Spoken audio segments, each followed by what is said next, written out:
Hello and welcome. इस video में हम डिस्कस करेंगे जॉन मिल्टन के वर्क्स। जॉन मिल्टन के जो वर्क हैं वो सब डिस्कस करेंगे इस वीडियो में डिटेल में। लास्ट वीडियो में हमने जॉन मिल्टन के लाइफ के बारे में डिस्कस किया और उनके वर्क को क्रोनोलॉजिकल ऑर्डर में डिस्कस किया।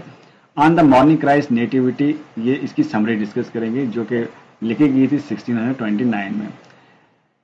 ये Milton composed on the Morning Christ Nativity in December 1629 when he was just 21 years old and a student at Cambridge। सिर्फ 21 years old था और स्टूडेंट था कैम्ब्रिज का। The poem was written for Christmas Day and reflects Milton's deep learning, classical training and early mastery of blank verse and rhyme।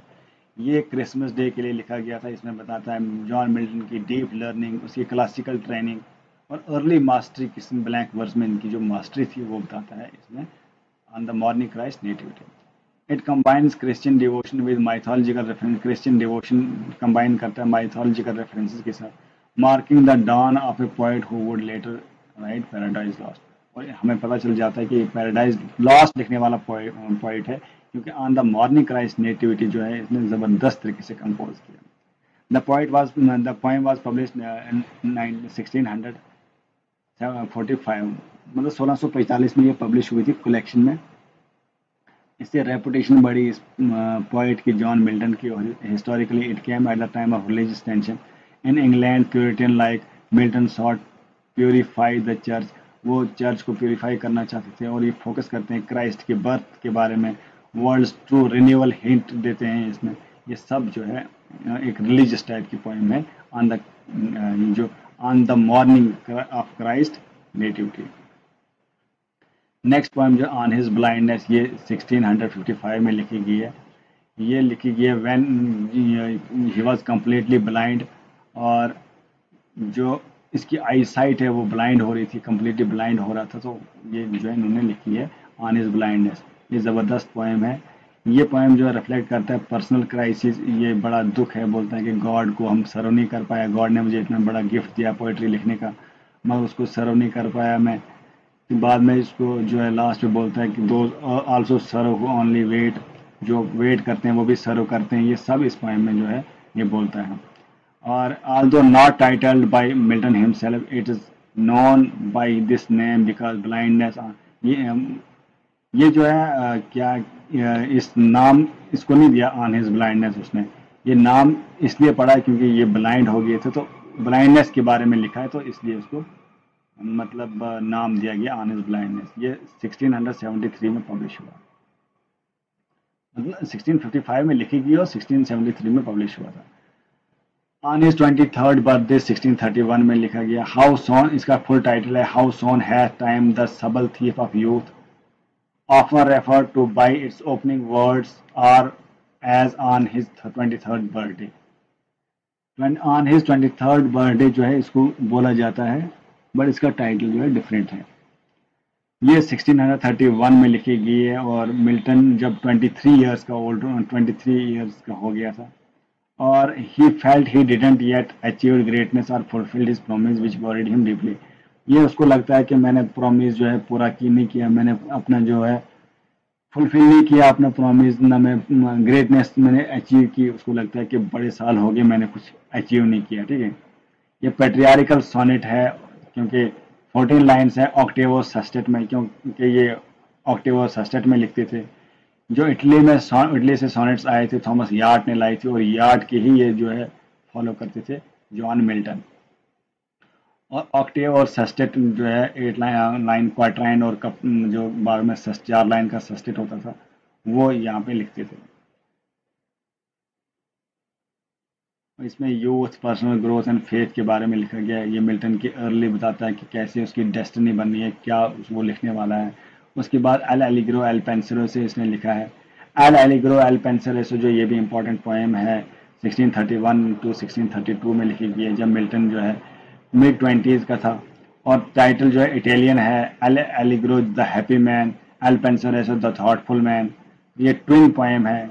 ये यहाँ पे जो है पोएम पेयर्ड कंपेनियन पीसेस हैं। ये टू अपोजिट मूड्स को सेलिब्रेट करता है, Joy and contemplation, exploring the contrasting ways of living, perceiving the world. Both use pastoral and classical imagery.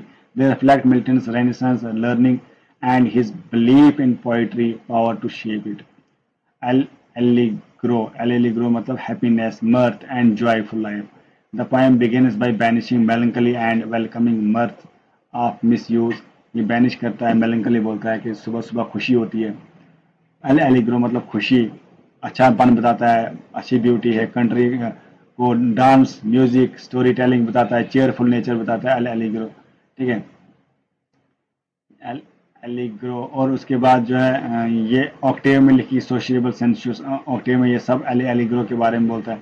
और उसके बाद एलिग्रो के बाद अल पेंसरेस में क्या बोलता है? अल पेंसरेस में जो है दुख होता है, कंटेम्पलेशन होता है, रिफ्लेक्शन ऑफ स्टडी होता है. ठीक है, और ये मर्थ जो है वो खत्म होती है. Begin is the banishment of mirth, खुशी की खत्म होती है, और मेलंकली दुख आता है. The speaker reveals moonlight walks, quiet churches, gothic towers, organ music, solitary reading, emphasizing the beauty of meditation, philosophy, and night's mystery. Ends with the prayer to rise spiritual insight through the heavenly muse. और heavenly muse को last पे invoke करता है poet. मतलब Allegro में सुबह बताता है, एल पेंसरेस में शाम को बताता है.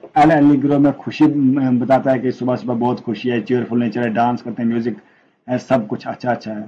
और एल पेंसरेस मतलब सब कुछ बुरा बुरा है, दुख है, कंटेम्पलेशन है, रिफ्लेक्शन ऑफ मेलंकली है, मर्थ खत्म हो गया, खुशी खत्म हो गई है. ये सब किसमें बताता है? एल पेंसरेस में. ये थी इनकी पोएम. मास्क ऑफ कॉमर्स भी इन्होंने लिखा है 1634 में. और उसके बाद लिसिडास जो है 1637 में लिखा है. ये भी इंपॉर्टेंट पोएम है. लिसिडास 29 ईयर्स के थे जब जॉन मिल्टन जब लिसिडास लिखा. ये पब्लिश हुआ 1638 में, कैम्ब्रिज मेमोरियल कलेक्शन. लिसिडास जो है ये एक पेस्टोरल एलिजी है, क्लासिकल फॉर्म में है, जहाँ पे पोइट मॉर्न करता है अपने फ्रेंड के बारे में जो एक शेफर्ड है जिसका नाम है एडवर्ड किंग. एडवर्ड किंग एक शेफर्ड की इमेजरी यूज करके उसको बयान करता है, एडवर्ड किंग को. और लिसिडास जो है इस पे एक एलिजी है, दुख बनाता है उसकी डेथ पे, किंग एडवर्ड की डेथ पे. Promising Cambridge friend a fellow student who drowned, वो जो ड्राउन वो हो गया था सी में, आयरिश सी में जो है वो जो डूब गया था 25 की एज में, उसके बारे में बताता है. ये पोएम्स में पर्सनल ग्रीफ है, सोशल क्रिटिसिज्म है, अटैक करता है करप्शन ऑफ द चर्च. ये है टोटल पोएम्स इसकी जो इंपॉर्टेंट पोएम्स हैं. लिसिडास को हमने डिस्कस किया अच्छे से कि मतलब किसके बारे में लिखा गया है. 29 ईयर का था जब लिसिडास लिखा. किंग एडवर्ड के बारे में पेस्टोरल एलिजी है. मास्क ऑफ कॉमर्स हमने डिस्कस किया 1634 में लिखा गया है. ये आपने खुद मतलब ये पढ़ना है डिटेल में. ये वेडिंग पे लिखा गया, अर्ल ऑफ ब्रिज वाटर की डॉटर की जब शादी थी उसके बाद लेडी जो है किडनैप की गई थी कॉमर्स के द्वारा. ठीक है, और उसके बाद एलिग्रो, एल पेंसिलो, ट्विन पोएम इनको बोलते हैं, ये भी हमने अच्छे से डिस्कस किया. और उसके बाद जो है ऑन हिज 23rd बर्थडे जो है ये भी डिस्कस किया कि इसको रिग्रेट होता है मैंने कुछ अचीव नहीं किया. और उसके बाद ऑन हिज ब्लाइंडनेस, जब ये ब्लाइंड हो गया था उसको बोलता है कि गॉड को मैं कुछ रिपेयर नहीं कर पाया, ब्लाइंड हो गया, उसने मुझे इतना टैलेंट दिया. बाद में खुश हो जाता है कि मेरे पास टैलेंट है, मैं लिख के जो है अमर करूँगा अपने टैलेंट से. और on the morning Christ nativity जो है ये हमने डिस्कस कर लिया. मिलते हैं नेक्स्ट वीडियो में नेक्स्ट टॉपिक.